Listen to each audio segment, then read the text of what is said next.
Alright, you guys, and welcome to a brand new video. It is your boy, Tornado's Man, and today we are reversing the story. This brings us back to the 1999 Bridge Creek Moore tornado, as this same 2013 Moore tornado took the same damage path as the 1999 Bridge Creek Moore, Oklahoma tornado. In this video, we will discover and uncover facts of the 2013 Moore, Oklahoma EF5. This tornado was formed on May 20th, 2013 at 2:56 p.m. and dissipated May 20th, 2013 at 3:35 p.m. The destruction was 39 minutes. This tornado was rated EF5 on the Enhanced Fujita scale. The path length was 13.85 miles. Highest wind speeds 200 to 210 miles per hour. Fatalities 24 plus 2 indirect. 212 injuries, $2 billion in 2013 US dollars. McLean and Cleveland counties in Oklahoma were affected. This tornado was part of the tornado outbreak of May 18th through May 21st, 2013 and tornadoes of 2013.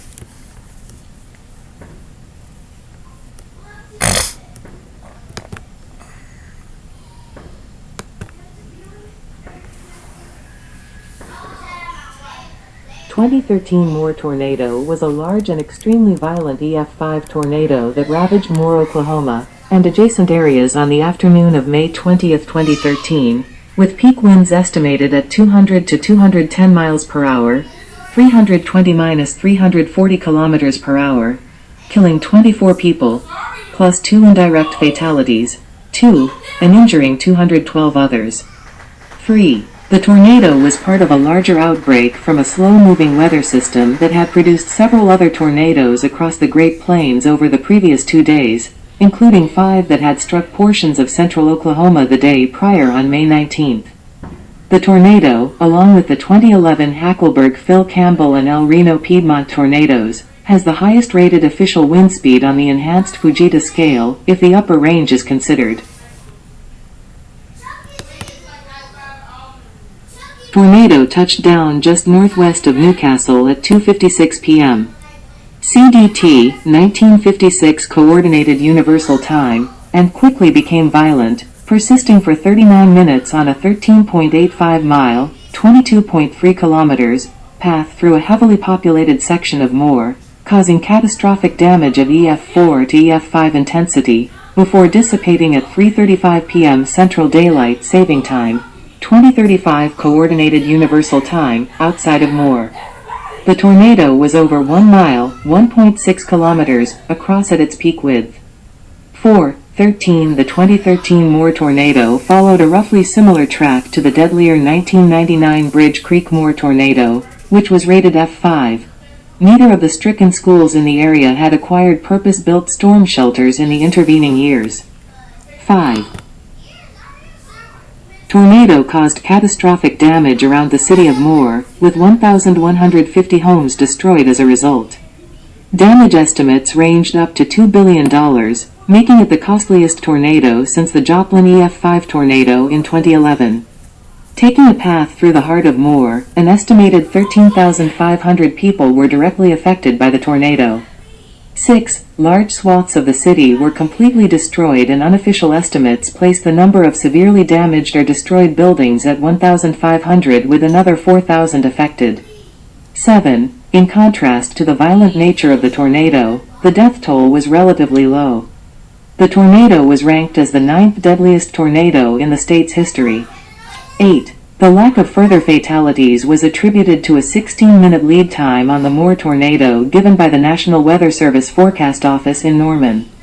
9. Following the tornado, President Barack Obama declared a major disaster in Moore, ordering federal aid to the city, allowing recovery efforts to begin. The city would later adapt stronger building codes in response to the tornado, stricter than what is usually required in the United States. As of 2025, this tornado is the most recent to be rated EF5 officially before the EF5 drought. 10.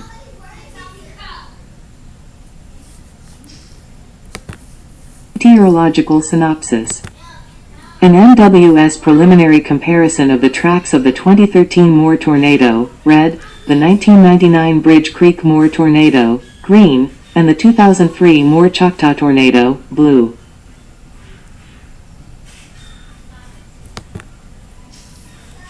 May 20, 2013, a prominent central upper trough moved eastward toward the central United States, with a lead upper-low pivoting over the Dakotas and upper Midwest region. A southern stream shortwave trough and a moderately strong polar jet moved east-northeastward over the southern Rockies to the southern Great Plains and Ozarks area, with severe thunderstorms forming during the peak time of heating. With the influence of moderately strong cyclonic flow aloft, the air mass was expected to become unstable across much of the southern Great Plains, Ozarks, and middle Mississippi Valley by the afternoon. 11.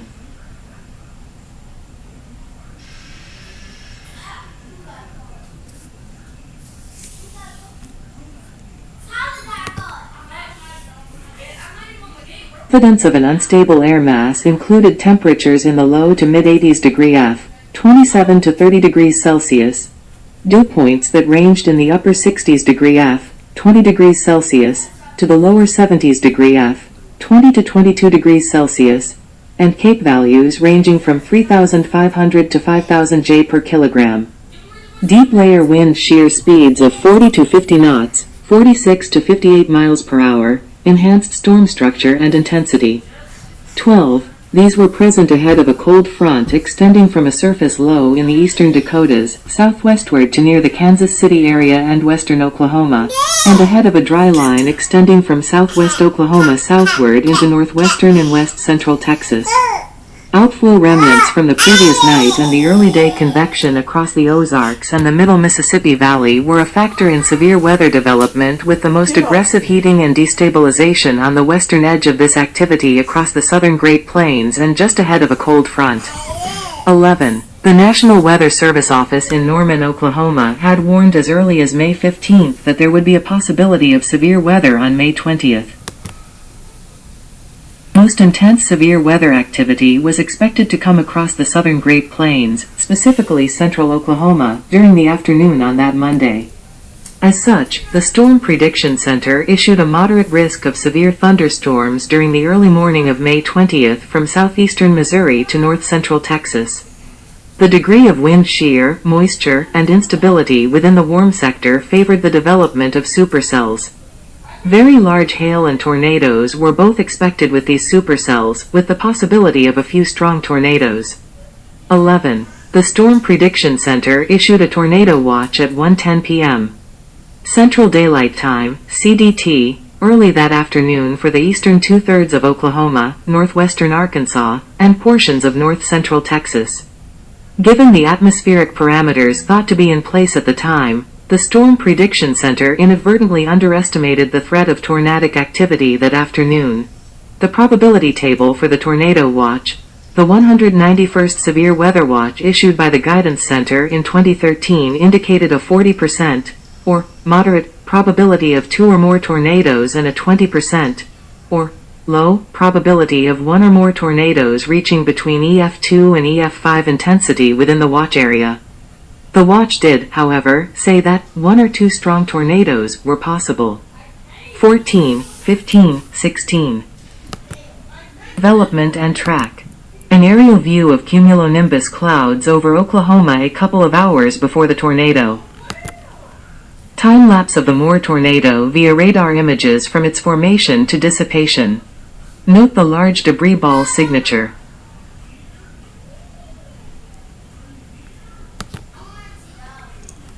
Thunderstorm that eventually produced the tornado developed less than 1 hour after the tornado watch was issued, around 2 p.m. CDT, across northern Grady County. Its rapid intensification resulted in the National Weather Service Weather Forecast Office in Norman issuing a severe thunderstorm warning for northern Grady, northwestern Cleveland, northern McLean, and southwestern Oklahoma counties, including southwestern portions of the immediate Oklahoma City area, at 2:12 p.m. CDT 17. The thunderstorm quickly attained supercell characteristics, with rotation at the mid-levels of the storm's cloud structure becoming apparent even before it was officially classified as severe, due to the sufficient amounts of wind shear present over central Oklahoma.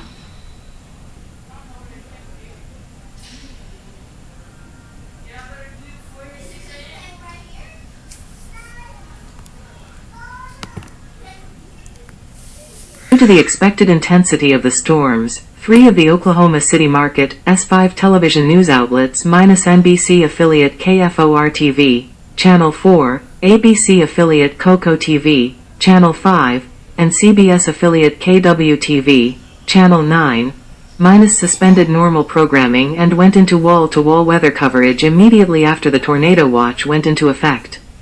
18, Fox affiliate KOKH-TV, Channel 25, and Telemundo affiliate KTUZ-TV, Channel 30, began their coverage as the first severe thunderstorms erupted southwest of the state capital and subsequently began relaying their audio feeds to radio stations throughout central Oklahoma.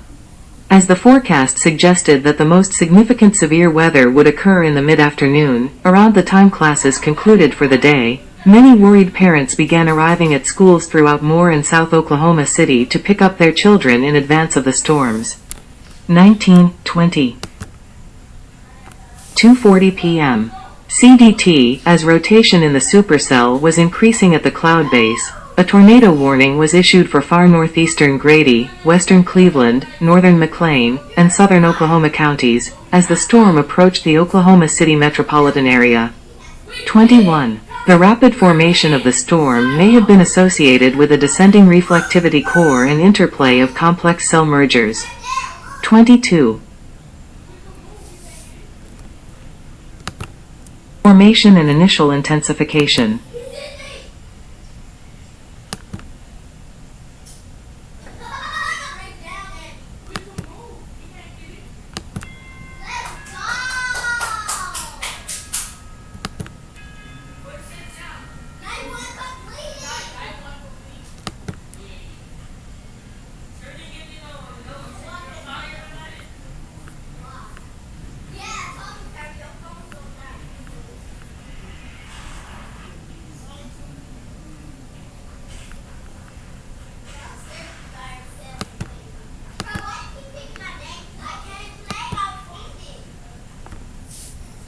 This page was last edited on the 28th of June 2025, at 2015, UTC.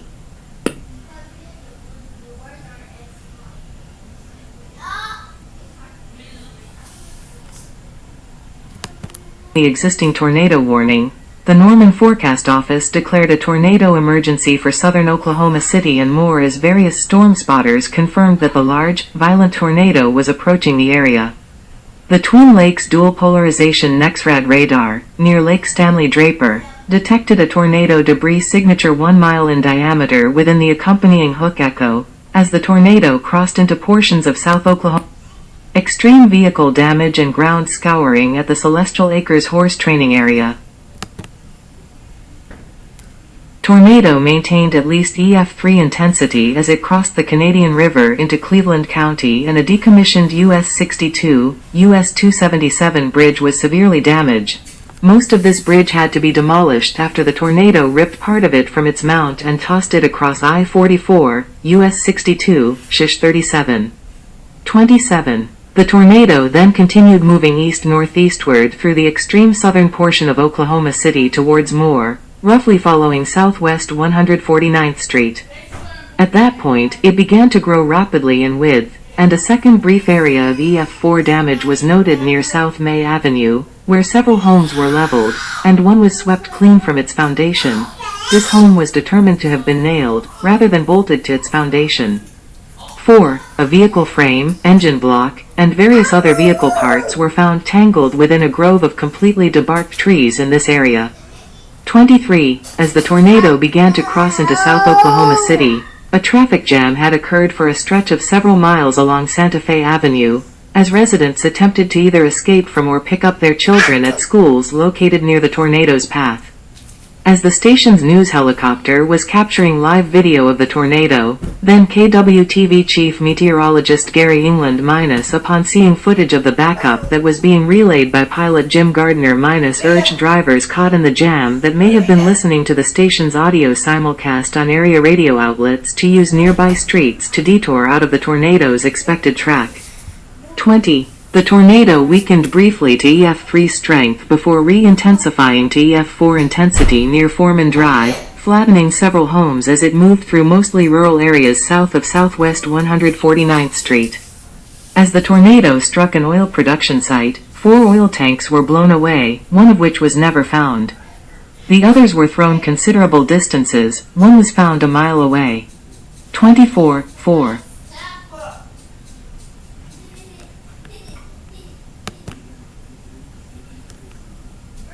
Tornado maintained its intensity as it struck the Orr family farm and the Celestial Acres horse training area, where up to 100 horses were reported killed, some being tossed into entangled in downed power lines or thrown on top of nearby buildings. Several horses that survived the tornado suffered severe injuries, with some being impaled by tree limbs or boards. 28. 29.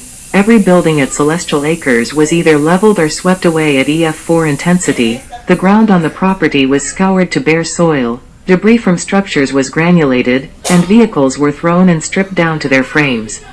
Surveyors noted that based on the contextual damage, the tornado was likely at EF5 intensity in this area, though the construction quality of the affected buildings only permitted an EF4 rating. 24. 4. A 10-ton propane tank on the Orr farm property was picked up and thrown more than a half-mile through the air by the tornado, and a strip mall near the farm was completely leveled as well.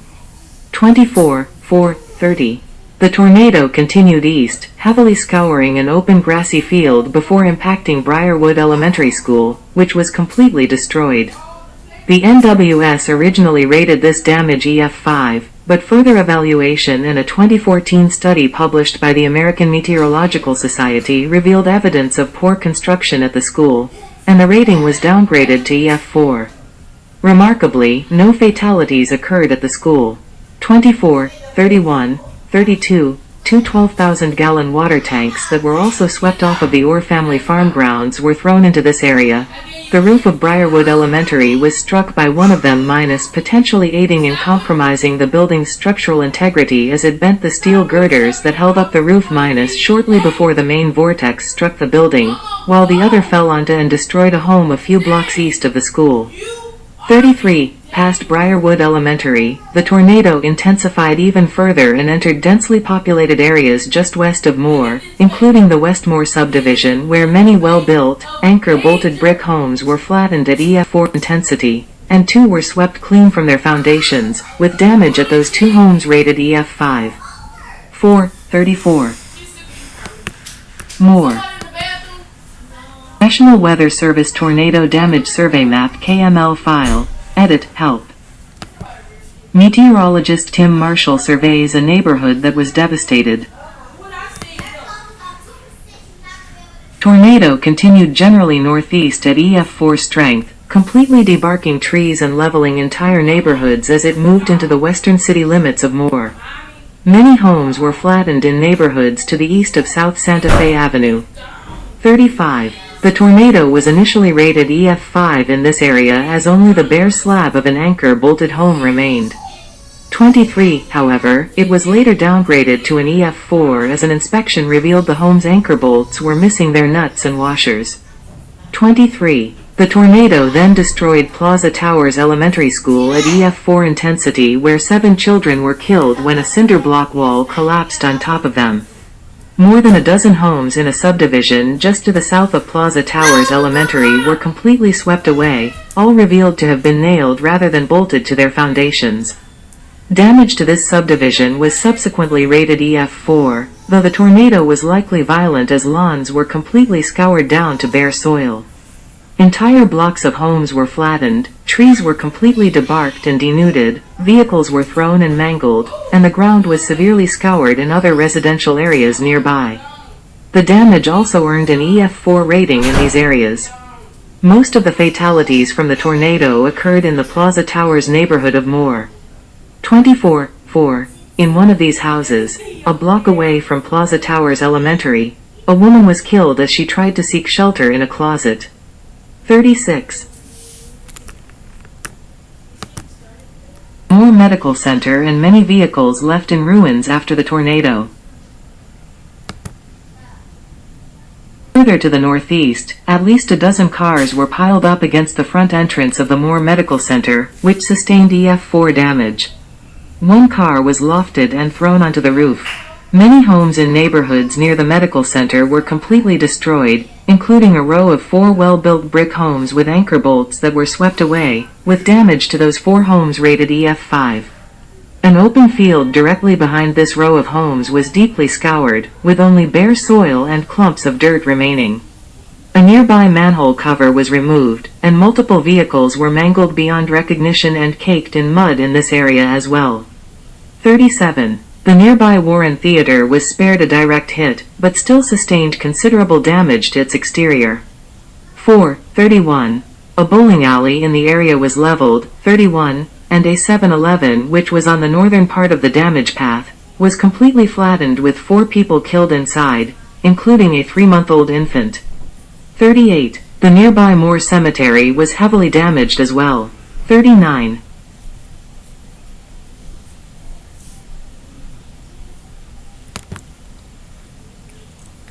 Tornado briefly weakened and caused EF3 damage to some other businesses near I-35, US 77, before crossing the interstate and mangling several vehicles in the process. 31. The tornado regained EF4 intensity on the other side of the interstate as it tore through several neighborhoods and destroyed numerous additional homes, though the EF4 damage swath was narrower at this point. 31. A large grassy field between 2 subdivisions in this area was scoured to bare soil, with wind-rode structural debris and several mangled vehicles strewn to the east. 23. One brick home on Hunter's Glen Court sustained EF5 damage, with only the slab foundation and anchor bolts remaining. Very little structural debris or house contents was recovered from that residence, and the small number of debris that remained was wind-rode well away from the site. 2 vehicles were also lofted from the residence, one of which was thrown over 100 yards, 91 meters. 24:4.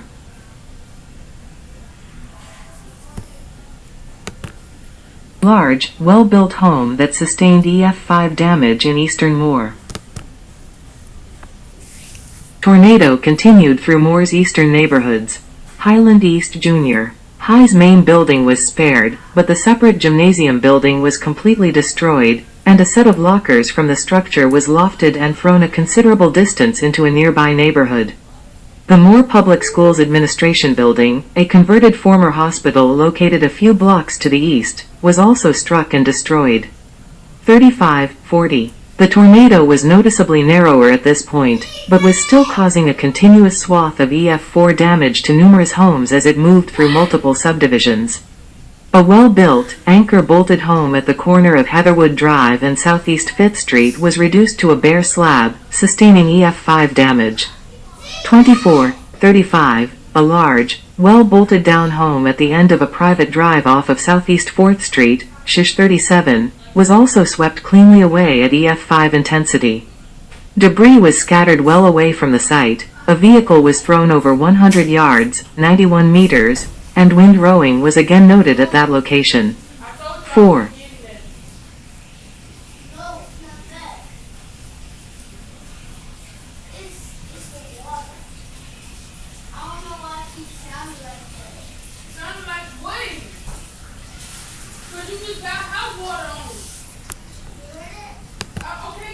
And dissipation. Further east, the tornado weakened to EF3 strength as it exited Moore, destroying 6 industrial buildings and damaging 2 others. A final small area of EF4 damage was noted nearby as 2 homes and a concrete building were leveled. 4. The tornado then began to rapidly narrow and weaken, snapping and uprooting several trees and causing EF2 damage to a farm just east of Moore, where the house lost its roof and an outbuilding was destroyed. A pickup truck slid 200 feet, 61 meters, away from the farm into a field while remaining upright. At 3:35 p.m. CDT, the tornado dissipated at a nearby tree line about 1/3 mile, 0.54 kilometers, east of South Air Depot Boulevard. 24:4:41. The tornado traveled a total of 13.85 miles, 22.3 kilometers, over 39 minutes, 4:13, moving at an average rate of 21 miles per hour, 34 kilometers per hour. 4:4, it reached a maximum width of 1,900 yards, 1,737 meters. 4:13.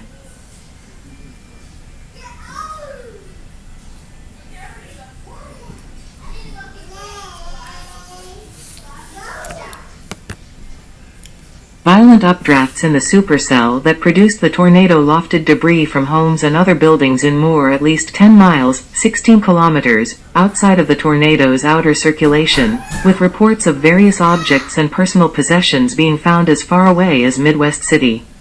24:4:41. Impact. Damages. An aerial view of destroyed homes in Moore, taken by the Oklahoma National Guard. The Oklahoma Department of Emergency Management reported that 25 people were killed, with another death indirectly attributed to the tornado. The Oklahoma Medical Examiner recognizes 25 fatalities. 42, an estimated 1,150 homes were destroyed, resulting in an estimated $2 billion in damages. 1. The number of injured was 377. 44 entire subdivisions were obliterated, and houses were flattened in a large swath of the city. The majority of a neighborhood just west of the Moore Medical Center was destroyed. 45 witnesses said the tornado more closely resembled a giant black wall of destruction than a typical twister. Briarwood Elementary School. See also, Cop family staggering out of Briarwood Elementary School. Among the hardest hit areas were two public schools, Briarwood Elementary School and Plaza Towers Elementary School. A preliminary study of Briarwood Elementary School conducted in September 2013 by a group of structural engineers found some structural deficiencies that led to its collapse during the tornado. Chris Ramsire, a structural engineer and an associate professor at the University of Oklahoma, determined that the building's walls that were not reinforced with concrete, there had been a lack of connection between the masonry walls and support beams in several portions of the building, and anchor bolts were pulled from the ground by the tornado. Another engineer that was involved in the study stated that the deficiencies that Ramsire pointed out were not uncommon building practices at the time, and that current building code standards would not ensure that Briarwood would have withstood winds in excess of 200 miles per hour, 320 kilometers per hour. Plaza Towers Elementary School. Plaza Towers, the second school to be hit, parents had been allowed to collect their children early in preparation for the oncoming storm. Therefore, by the time the tornado struck, only about 75 students and teachers were in the building. Many students and teachers took shelter in bathrooms and closets, but in a newer addition to the building which housed the school's second and third grade classrooms, 7 fatalities occurred. Third grade teacher Jennifer Doan was taking shelter with 11 of her students in a hallway when the tornado struck. Doan and her students were trapped when the walls of the corridor collapsed on top of them. Doan, who was 2 months pregnant with her third child at the time, suffered severe injuries to her back, but did not lose the baby. She and 5 of her students were pulled out, with the children suffering only minor to moderate injuries. Another 6 of her students along with a student from another third grade class died. 48-49. Other regions. Moore Medical Center was heavily damaged, but no one present in the building was injured by the tornado. The center's staff had to relocate 30 patients to a hospital in Norman and another hospital. 44. Part of I-35 was shut down due to debris that had been thrown onto the freeway. 50. On May 21st, more still did not have running water. 51. There were more than 61,500 power outages related to the tornado. 52. More than 100 people were rescued from areas that sustained significant damage from the tornado. 53.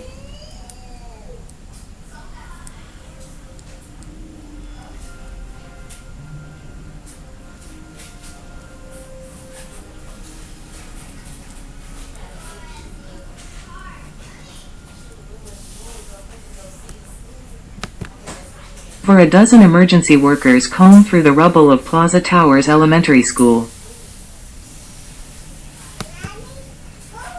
The Oklahoma Department of Insurance estimated that insurance claims for damage would likely be more than $1 billion. 54. Some meteorologists estimated that the energy released by the storm could have been 8 to more than 600 times greater than the atomic bomb dropped on Hiroshima. 55. Casualties. Governor Mary Fallin stands with a family that survived the devastating Moore tornado. In addition to erroneous reports concerning the status of Briarwood and Plaza Towers students, various reports regarding fatality and injury counts as well as persons unaccounted for were circulated by traditional and social media outlets in the immediate time after the tornado struck, which could not immediately be confirmed or refuted due to communications disruptions in the affected areas or were the result of incorrect counting due to miscommunication of estimates. 56, 57. Within the first 2 days, it was reported that between 237, 58, and 240 people had been injured, with the tally later increasing to over 350. 59, 60. The final count of injuries was later adjusted downward to 212. 61. The morning of May 21st, the medical examiner's office incorrectly stated that 91 bodies of tornado victims had been received. 62. This number was up from the earlier report of 51 bodies that were incorrectly stated as having been received. Upon the office's discovery that some victims were mistakenly counted twice due to communication errors made by more rescue response units that the bodies were admitted to area funeral homes, nearly all of the deceased were actually transported to the examiner's office in Oklahoma City. The actual number was revised downward and later confirmed at 24 tornado victims. 63. The number was later increased to 25, with one indirect victim. The first 2 deaths occurred in a house in the Westmore subdivision east of Briarwood Elementary School. The next was a homeless person who was standing at the intersection of SW 144th Street and Santa Fe Avenue. 7 occurred following a wall collapse at Plaza Towers Elementary. 9 occurred in the neighborhood immediately west of Plaza Towers Elementary between SW 10th Street and SW 14th Street, including 1 on SW 6th Street near Telephone Road. 3 occurred at a 7-Eleven gas station at the SW 4th Street and Telephone Road intersection, including a pregnant woman and a gas station employee. 1 occurred in the neighborhood alongside the east side of Interstate 35, and 1 occurred in a home that was destroyed between Eastern Avenue and Bryant Avenue. 3. The medical examiner's office increased the death toll to 25 after a 90-year-old woman who suffered a fractured skull during the tornado died on August 1. 64. On May 6, 2018, nearly 5 years after the tornado, a 14-year-old survivor who suffered post-traumatic stress disorder after losing 7 of his friends at Plaza Towers Elementary School committed suicide. 2. The 2013 Moore tornado was the deadliest tornado recorded in the U.S. since the Joplin, Missouri tornado that killed 158 people in May 2011. 65.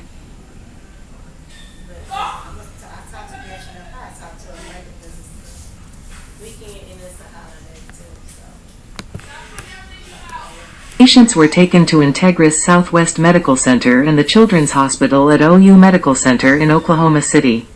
44, over 140 patients, including at least 70 children, were treated at hospitals. 6. Aftermath. Initial aid. President Barack Obama talks on the phone to Oklahoma Governor Mary Fallin in the Oval Office. Oklahoma Governor Mary Fallin declared a state of emergency on May 20th. She held her first post-tornado news conference at noon on May 21st. 58. The Federal Emergency Management Agency deployed urban search and rescue teams to the tornado-hit areas, and provided incident command personnel to organize and support rescue efforts. 67. The Oklahoma National Guard was also deployed. Governor Mary Fallin requested assistance from then-President Barack Obama, 68, who declared a major disaster in the state and ordered federal aid to the affected areas. 69. Governor Fallin quickly dismissed an idea to make a law that would require all schools in Oklahoma to have a shelter that would protect children during severe weather. Prior to the tornado, only 2 of the 12 schools in the Moore Public Schools District had storm shelters, Kelly Elementary and Westmore High School, which were rebuilt with concrete safe rooms after both were destroyed in the 1999 Bridge Creek Moore tornado. 70. 26.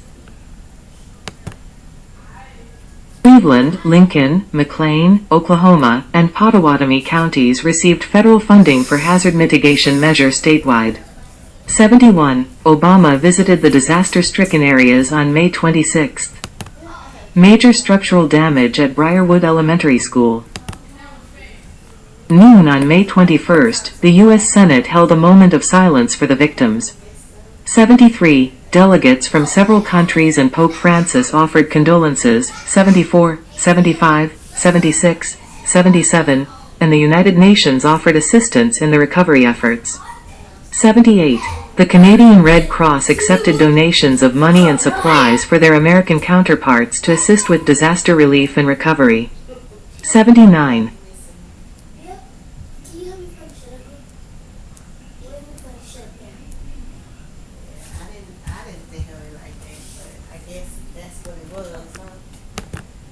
Damage from the tornado still evident 1 month later. United Methodist Committee on Relief, 80, Direct Relief, 81, Matt Kemp of the Los Angeles Dodgers, Kevin Durant of the Oklahoma City Thunder, 82, Continental Resources, 83, Devon Energy, 84, Omiak, 85, Koch Industries, 86, Hobby Lobby, 87, and Carrie Underwood all pledged donations to the relief efforts. 88. Moore Mayor Glenn Lewis stated that he would attempt to get an ordinance passed requiring storm shelters or safe rooms in new housing projects. 89. Television changes and documentary specials. Third season finale of the sitcom Mike and Molly, titled Windy City, was pulled by CBS from its original May 20th airdate within hours of the event due to the episode featuring a plotline involving a tornado descending on Chicago. The network later rescheduled the episode to air 10 days later on May 30th, 2013. 91.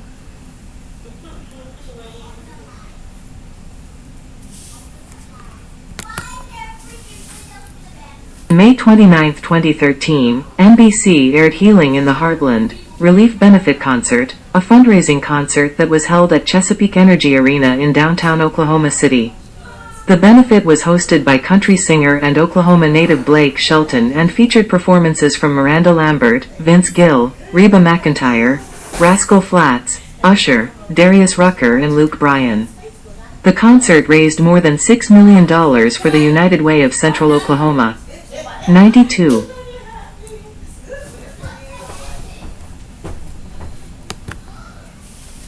June 2, 2013, Discovery Channel aired an hour-long documentary about the storm titled Mile-Wide Tornado, Oklahoma Disaster.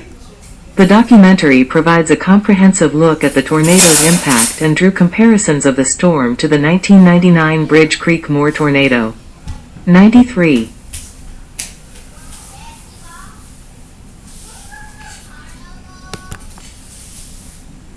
Moore City Council proposed a measure making 12 changes to its residential building codes, include requiring that new home construction in the city include hurricane clips or framing anchors, continuous plywood bracing and wind-resistant garage doors in order for homes to withstand winds up to 135 miles per hour, 217 kilometers per hour, equivalent to a high-end EF2 tornado.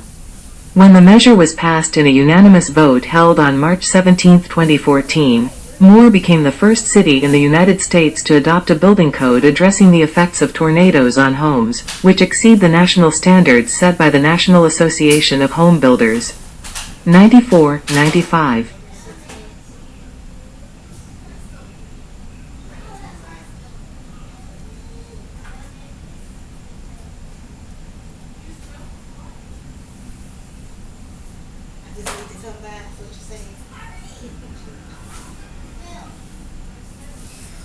Alright, you guys. And that is it for the 2013 More Tornado. Make sure that you like, comment, subscribe, hit that bell, and turn on post notifications for more videos like this. And we will see you in another one. And before we end this video, if you would like for me to do the recap episode of the 1999 Bridge Creek Moore tornado, which will be currently like a part 2, but this time I will be pulling out different facts from the 1999 Bridge Creek Moore, Oklahoma tornado. For more videos and content like this, again, like, comment, subscribe, hit that bell, and turn on post notifications. Peace out.